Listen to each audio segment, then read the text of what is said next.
Hi guys, Dave here. Guys from Genetic have asked us to do a couple of video diaries just in the lead up to the European Masters, which they're helping me out with, covering varying different things from training, nutrition principles, recovery, things like that. So today we'll touch on nutrition. I'm by no means an expert. I'm nowhere near single digit body fat, but I've probably tried every different nutrition protocol out there. I did bodybuilding as a young'un, 21, 22, and ate nothing but chicken and tuna for 6 weeks. Got myself into stage shape, but it nearly killed us. Played rugby, drank all the beer, got into a bit of a fat mess, 18 stone, something like that. Had fun, but yeah, there's no way to go on. And over the last few years, since I started training at Spartan, probably looked more into nutrition and tried a few varying different protocols there.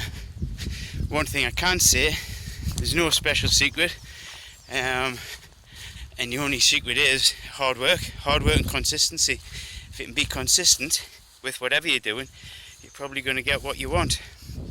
As for my protocol, I'm currently following a macro split worked out on a formula given to me by Jack from Spartan Performance.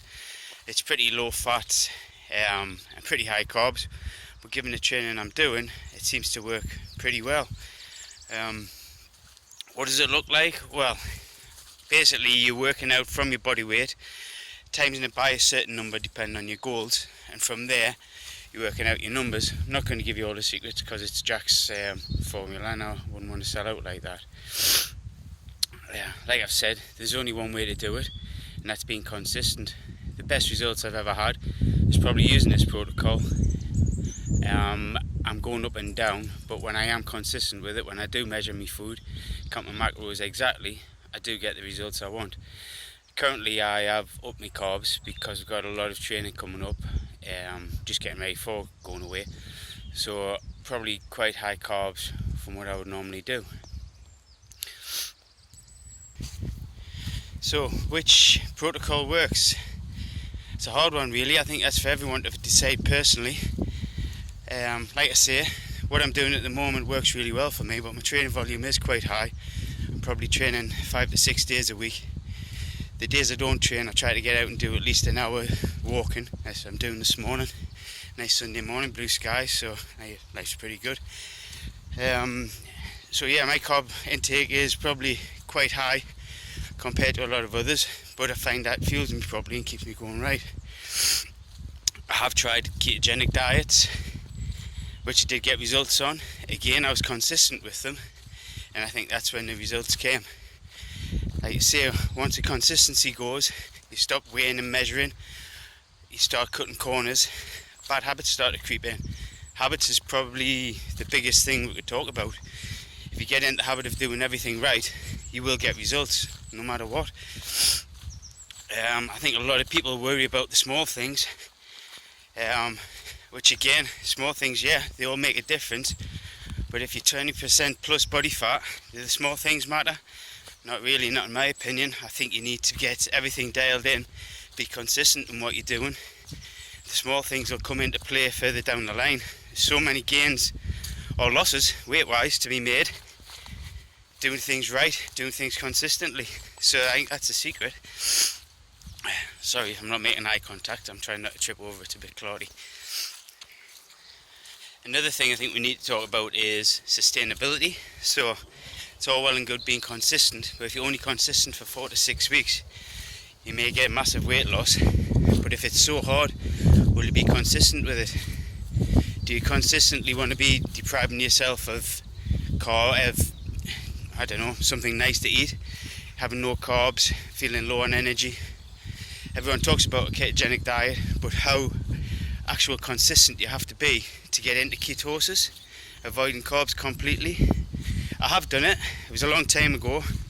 My mum still remembers it well because I lived with her at the time and I was a complete arsehole.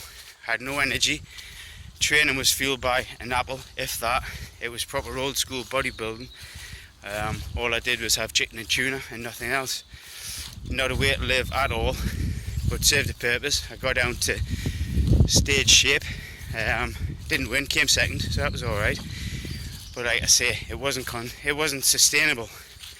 So if you're going to do something consistently and sustainable, it's got to be something that A, fuels you, and B, allows you a bit of a life. Because, I mean, I don't know about you, but at my age of 45-year-old, it's nice to have the odd nice thing in life. You know, once you get down and you're well under 15% body fat, yeah, cheap meals now and then, not an issue, not in my eyes. You've still got to go out and enjoy yourself.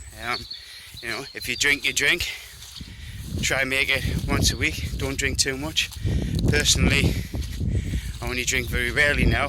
I think I've done enough drinking in my youth anyway. But I don't miss it, to be honest.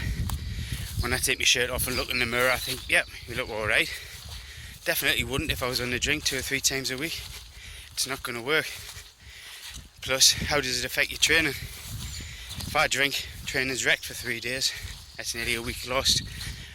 So at the minute, at this point in life, yeah, it's not that great. It doesn't put that much importance for me. I can take or leave it. If I go out with the boys, I'll have a pint or 2. If it's a special occasion, yeah, I might have a pint of 4 or 5. Probably done after then. So yeah, drinks kind of out the window for us. But like I say, everything's about sustainability.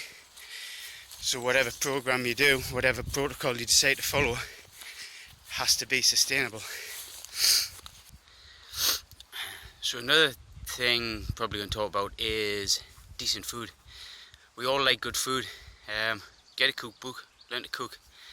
You know, you make turkey mince and rice, nice. A few herbs, and some veggies in. You know, it could either be horrible or nice.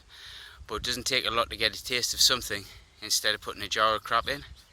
Cut the crap out your diet is another thing to help you being consistent, because there's so many hidden ingredients in there. Plus, do you really need false stuff in your body? I don't. You know, I'd much rather just open a tin of tomatoes or a few herbs in. You know where everything is. You know where it's coming from. So decent food is the way ahead. Do I go organic? No, can't afford it. You know, turkey mince is a great option for me. I eat a lot of it, especially during the day for lunch times and things like that. A nice lean meat. Good sources of carbs. I use a lot of rice, potato, sweet potato, and just try and do stuff with that. Like you say, if you can make it taste nice, it's easy to stay consistent. If it doesn't taste nice and it's boring, well, you're not going to be consistent because you'll be craving something nice. So I kind of find, you know, get a good book. Rue Anderson did a book with Jack, which has dietary protocols, training protocols, and had a lot of good recipes in. I've forgotten the name of it, but I'm sure you'll be able to find it if you have a look. But yeah, that's got a lot of good recipes in, with a breakdown of macro splits and everything like that, if that's the sort of protocol you're going to follow.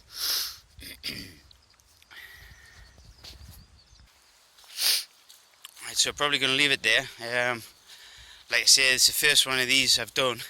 Not that great in front of the camera, so hopefully they'll get better as I get used to it and we go on. I just leave you with them 2 key things. Sustainability, got to be sustainable and be consistent. If you're going to track your macros properly. Like I say, every time I back off from measuring, cut a few corners and see the results straight away in the mirror. Get a bit squidgier. It definitely takes its toll. I'm not a figure competitor. I'm 45-year-old. I'm quite happy, so a little bit softer in the middle, I can live with it. But if your goal is body composition, there's only one way to do it. Be consistent, get everything right in whatever you do. So like I say, that's it.